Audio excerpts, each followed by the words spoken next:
Hello, everyone, and welcome to a special episode of Ask the Expert.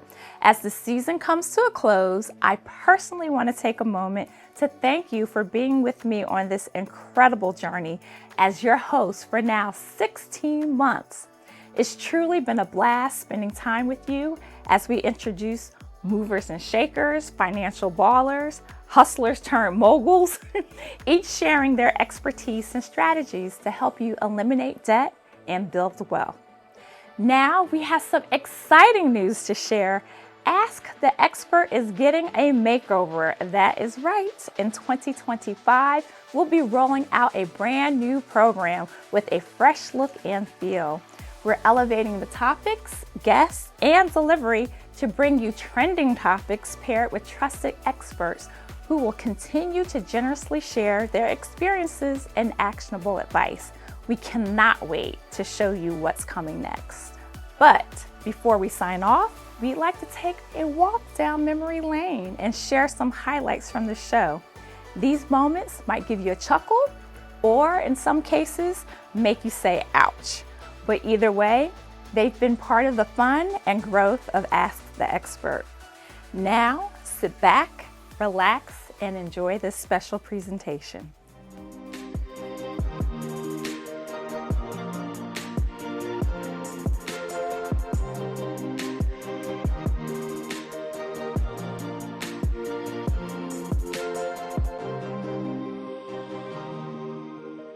Let me introduce to those of you who don't know her and present to those who do Nicole Pride, who I've known since she was young, very young.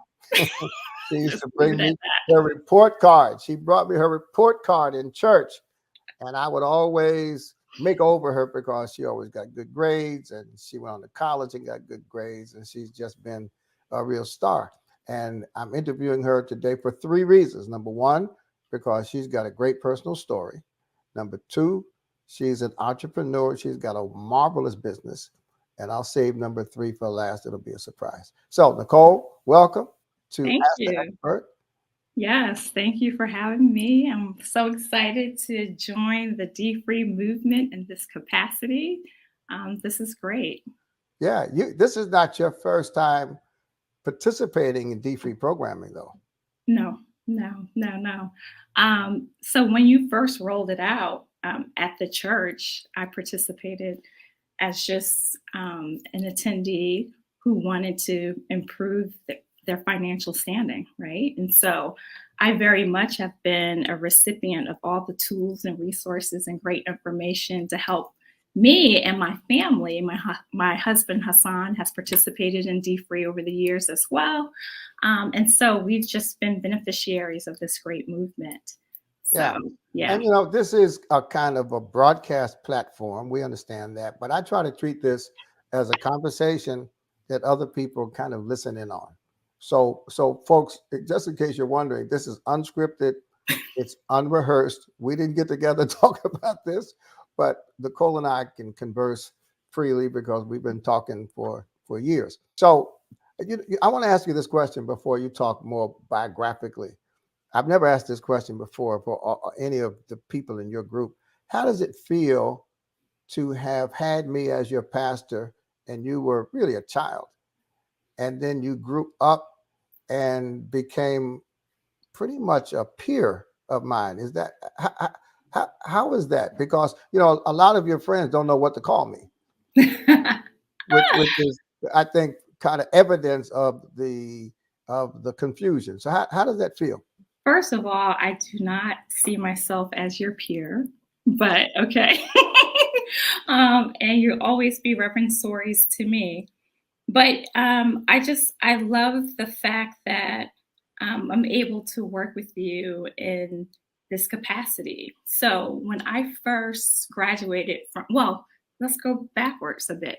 All right. So, if you recall, I'm sure you do, you had this initiative at the church, Vision 2000, wherever the church wanted to be by the year 2000. And as a young person, you put me on a committee with 40 adults to envision what the church would look like for youth.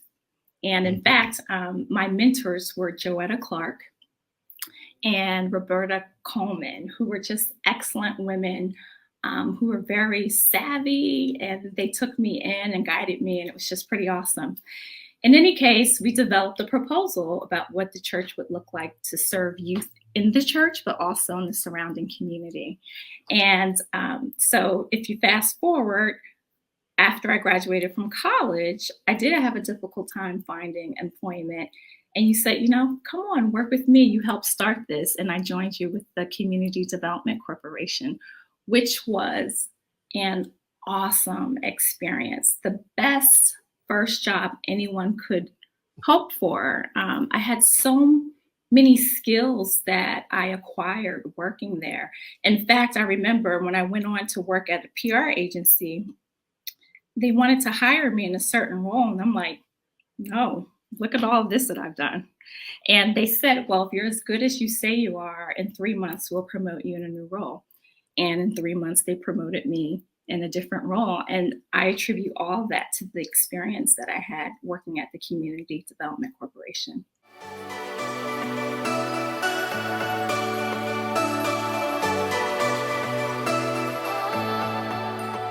So today, it is November 6th. It is the day after the presidential election, and by now, you may have had some time to digest the results. And it is true, Donald Trump was elected the 47th president of the United States of America. So whether you're celebrating or you find yourself shedding a tear, we're here to help keep you focused on your finances. So today, we're going to help you consider how the election results have an impact on your finances.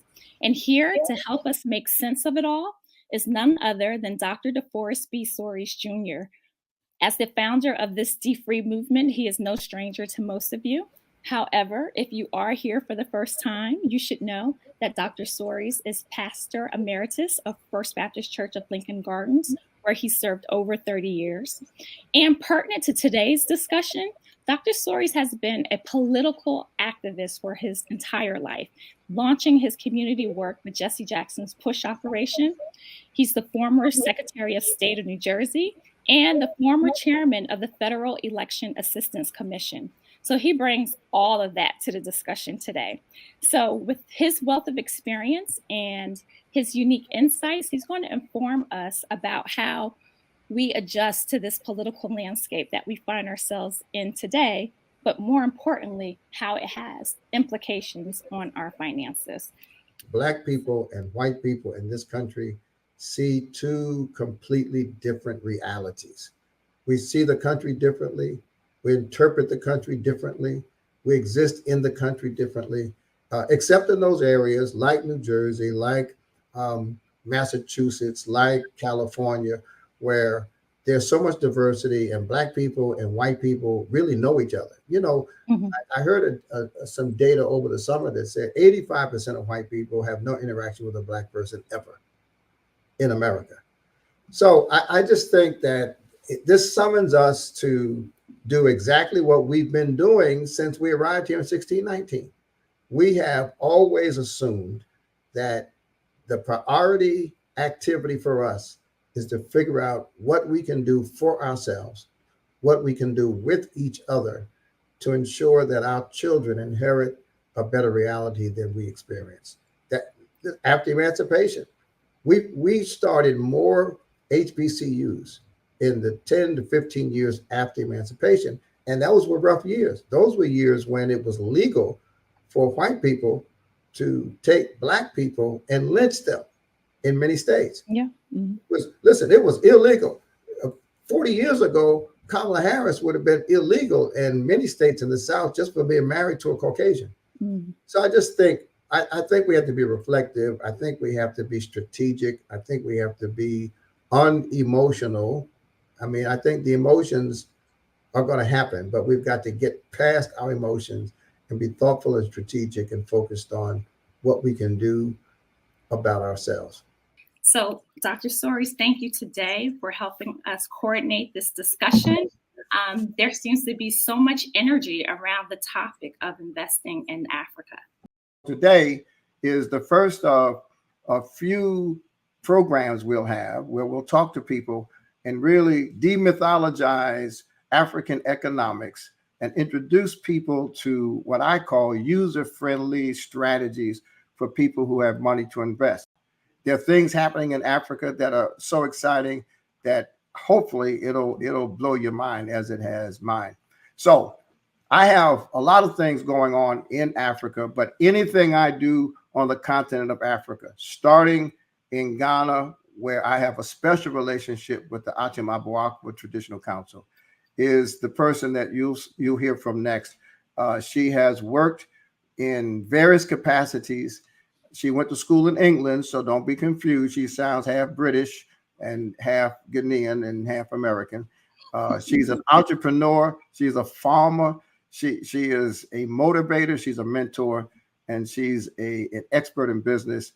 Ms. Angela Datson. Angela, thanks for joining us, and take it from here. Good morning, family. Good morning, Dr. Soares. Thank you for the introduction. I think my favorite part is the farming part because, that is a true passion for me. So thank you for inviting us to be here today on As the Expert, me in particular. When I got your email, the first person that I called was my brother because he and I were closely together. I'm like, Dr. Soares is putting this event together. He wants us to speak. And he was one step ahead of me already because he had already seen your LinkedIn video. He had seen the comments. He was already participating in that engagement. So he was already ahead of me. And then, of course, he also called Bernard, who is a subject matter expert in investment banking. I'll talk a little bit about both of them in a minute. But Dr. Soares, I just wanted to go on top of your wonderful overview and just add, Africa has a population of about 1.5 million people now. The beautiful thing about it is about 70% of that population is under 40 years old. So this is a very young and vibrant and growing part of the world with very ripe industry and yes, great opportunities for investment as well. So today we are so delighted to have all the way from Ghana, Michael Marmon-Ham. Michael is the managing director of Fair Athlete that produces premium chocolate products. And the company describes itself as the new kid on the block. Unlike their competitors, Fair Athlete has a strong commitment to their employees and the land. Their workers can live a life with dignity and the land is not depleted in the process. So they handle the entire production of their products in-house, from the cocoa tree, which is in their backyard, all the way through the production of their packaged premium chocolate bars. So everything is done in Ghana. So they are truly changing the game in their industry. So we're happy to have Michael today talk about that with us. How many employees do you have? We started very small with just myself, and then we went to 4, 26, and now I can say we are 95. Wow. Wow. Fast growth. Fast growth. Yeah. How do you manage fast growth? No growth can kill a business, and fast growth can kill a business. What is your strategy for making sure you grow, but you grow in a manageable way? I would give good credit to what I saw practiced in my former company and taking advantage of what seemed to have been lapses within the previous organization I worked with and putting in measures to make sure things like this never happened. And so the anticipated growth rate was really thought through and prepared for. What is it like being a young Black woman in South Africa, building your own business? What are the things you've had to have in order to express yourself, build your business, generate revenue, and then lead other people to success? Sure, that's a personal one that I can answer quite vulnerably as well, because of the context that I live in, and I've had to build a business, and I would say building off the legacy struggles in this country, I think the challenge occurs at a systemic level and institution level, but also an individual level. So systemically, I think we have background is that women are chronically excluded from income generating means. And when they are participating, they are undermined, they are overlooked and not accelerated. So you have a lot of women with talent, with ability that systemically are not being put in positions where they can inform, whether it's policy frameworks, where they can inform the advocacy pieces, the lobbying, and inform it about the perspective of a woman and their experience, right? At an institutional level, what is happening for women, I would surmise, is that we are not actually, I don't know how to put this, we are aggregated. I think that's the word, so when there is no peculiarity about the challenges that we face, and I think this is global, it's not only South African, but I think in South Africa, where we have very strong conservative and patriarchal societies, women still are relegated to subservience. You never really fully step out and in to your power, to your authority, whether as a manager, as a leader. And what that yields, I would say, individually, is that so many of us women are steeped under the blanket of our limiting beliefs about our worthlessness, that we cannot, that what we are doing is not enough. It took me a very long time to even, let alone articulate, accept that leadership is something that matters.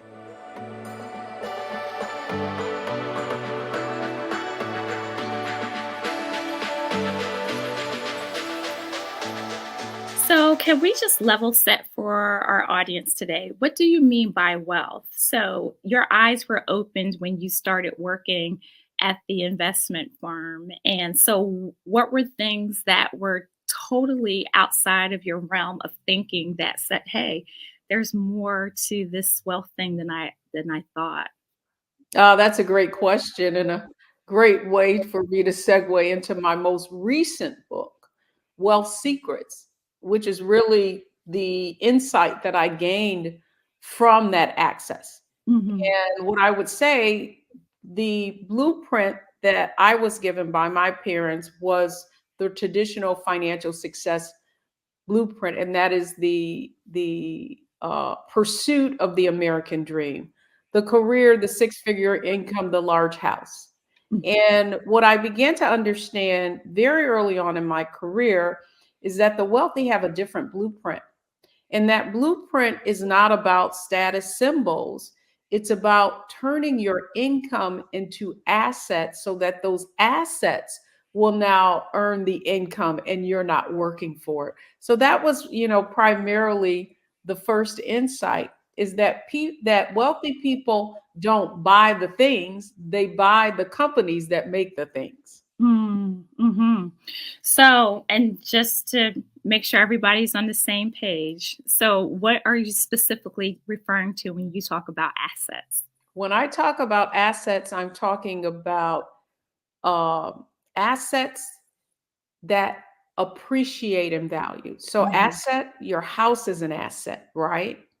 However, one of the things that I noticed with wealthy people is they play Monopoly. That first house is not that McMansion. That first house is purchased with the objective being to make that their first asset that will generate wealth, right? Or generate income. Secondly, so that's real estate.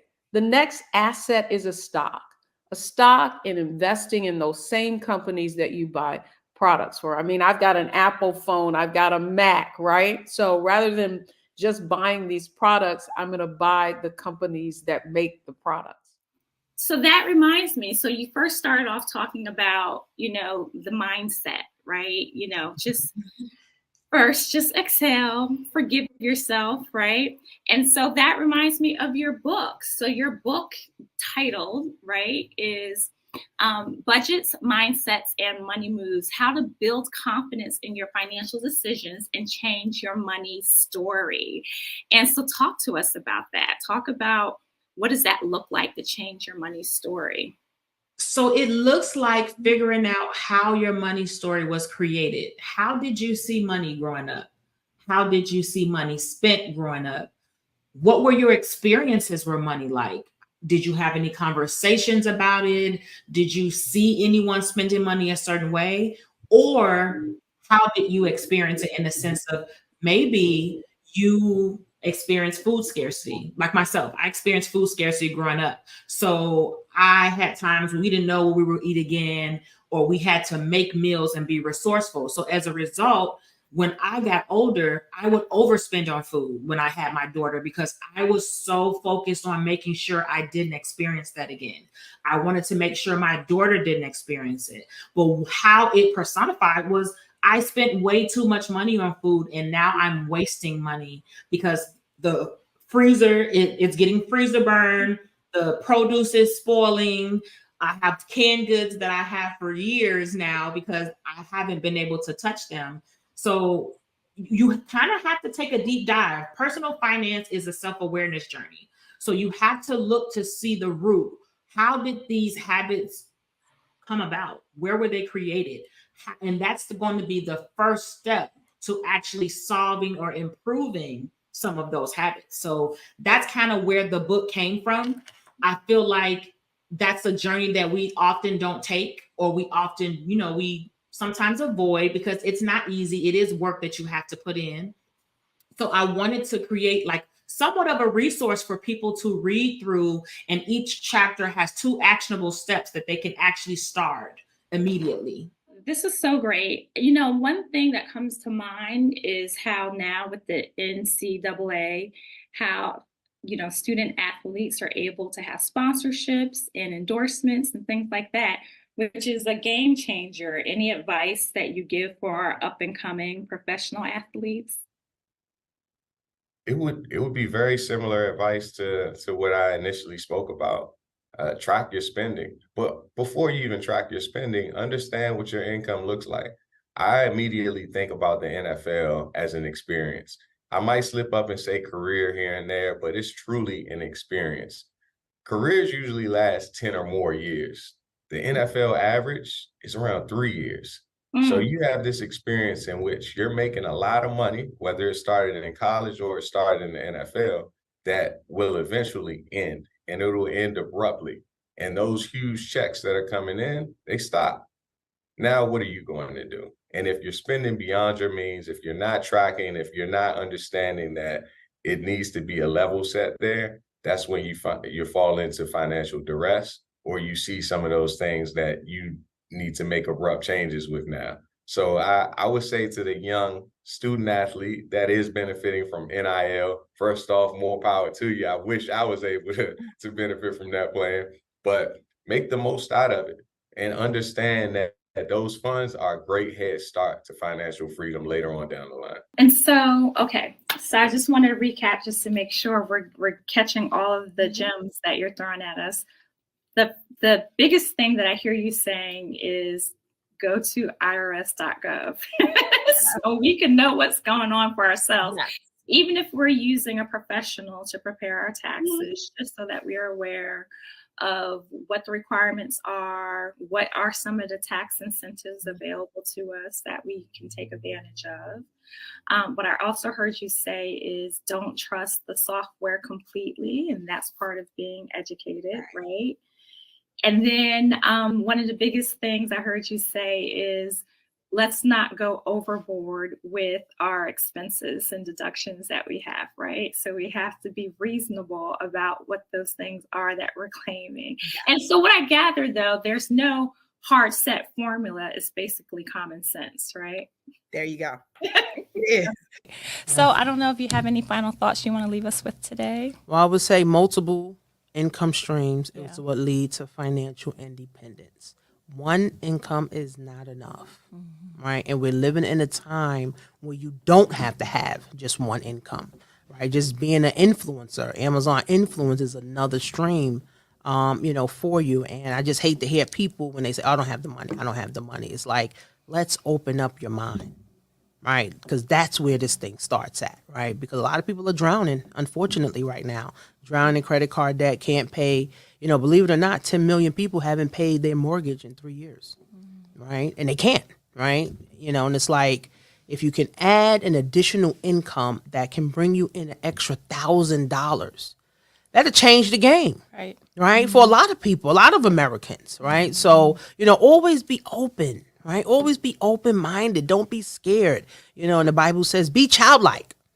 right? Be childlike, right? Be open to, new things and seeing new things and, just having, new things and always remember that you can literally have anything that you want.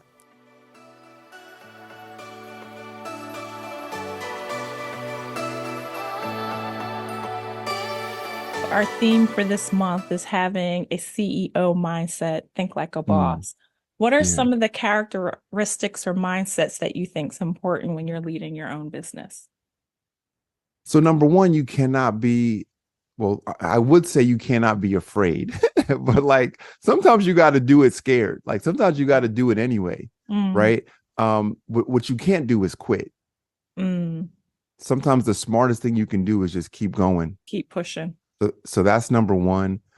Number two, I think you've got to be willing to recognize that you're competing in a marketplace and the marketplace is going to speak and the marketplace speaks with money, right? And if you're doing everything that you think you're supposed to be doing, but the money's not coming in, then you're not doing something right. You might think that your client base should be over here, but if you keep getting clients from on this side, then maybe that's where you're supposed to be, right? So you've got to be willing to understand that market dynamic, be willing to pivot, and be willing to accept that the business that I end up with may not be the business that I had in mind.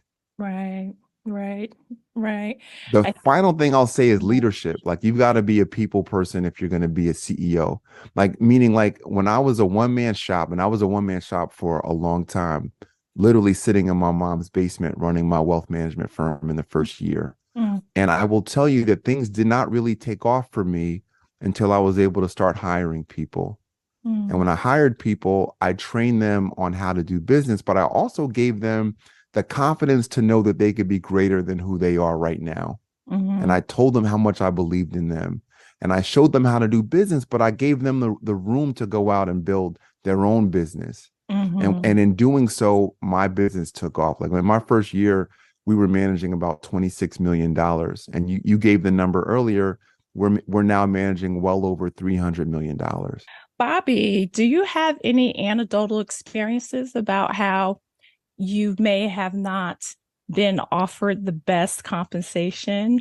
And I don't know if this was earlier in your career or, in recent years. And how did you address that?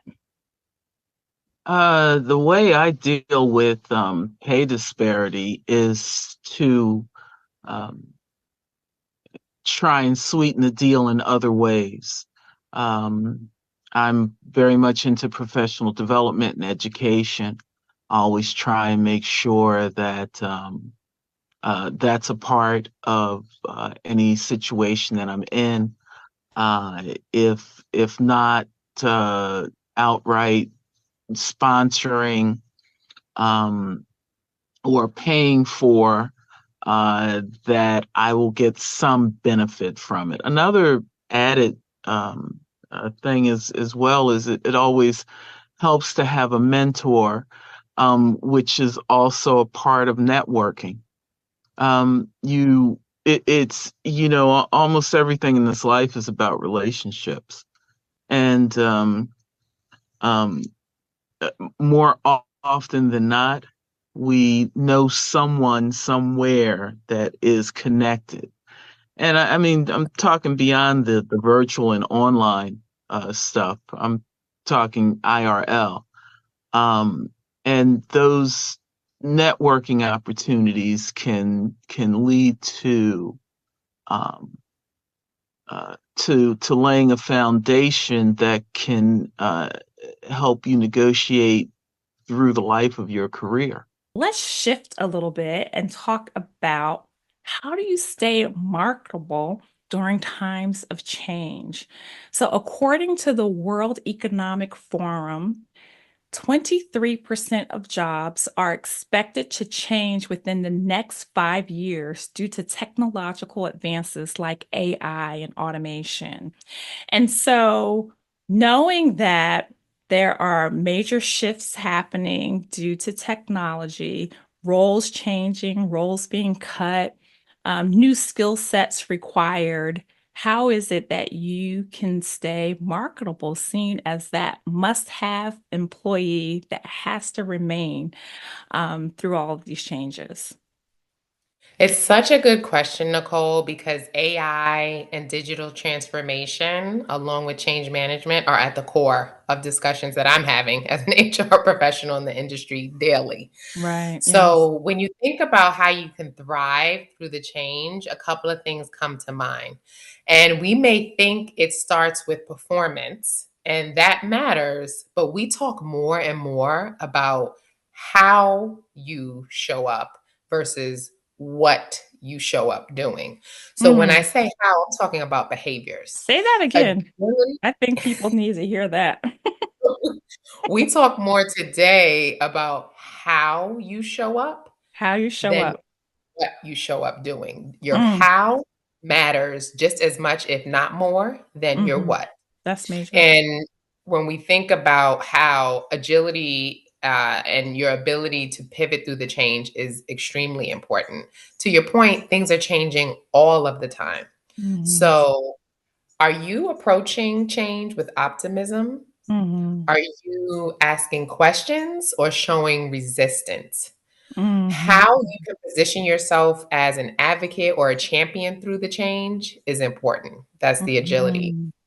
Collaboration sounds so simple, but it is important because I spend so much time talking with leaders about how to play nice in the sandbox. And I use that phrase because sometimes it feels like we are struggling Oh to boy. move from, the children in the sandbox to executives in the workplace.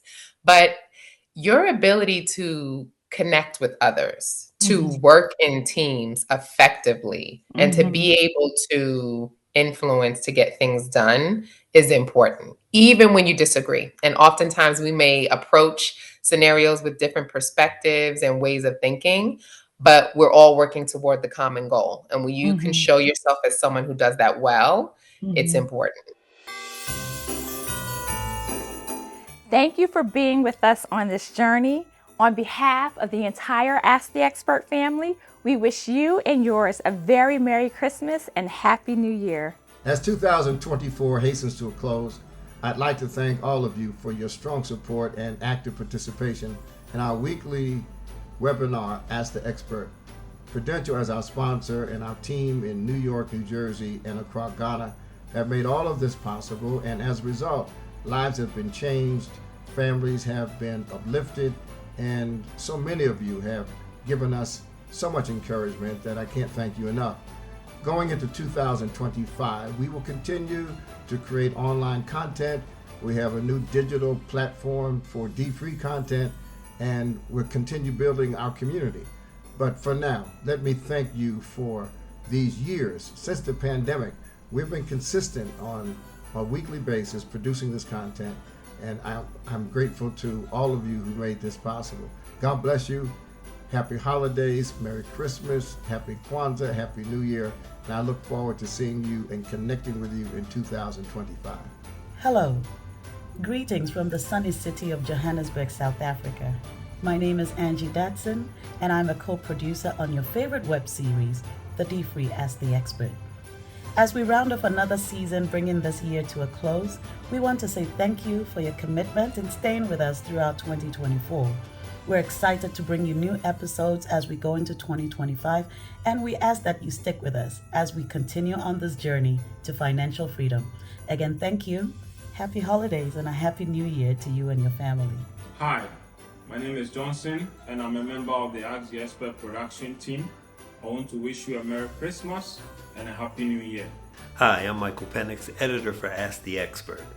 And on behalf of the entire production crew and staff, we wish you a happy holiday and a prosperous new year.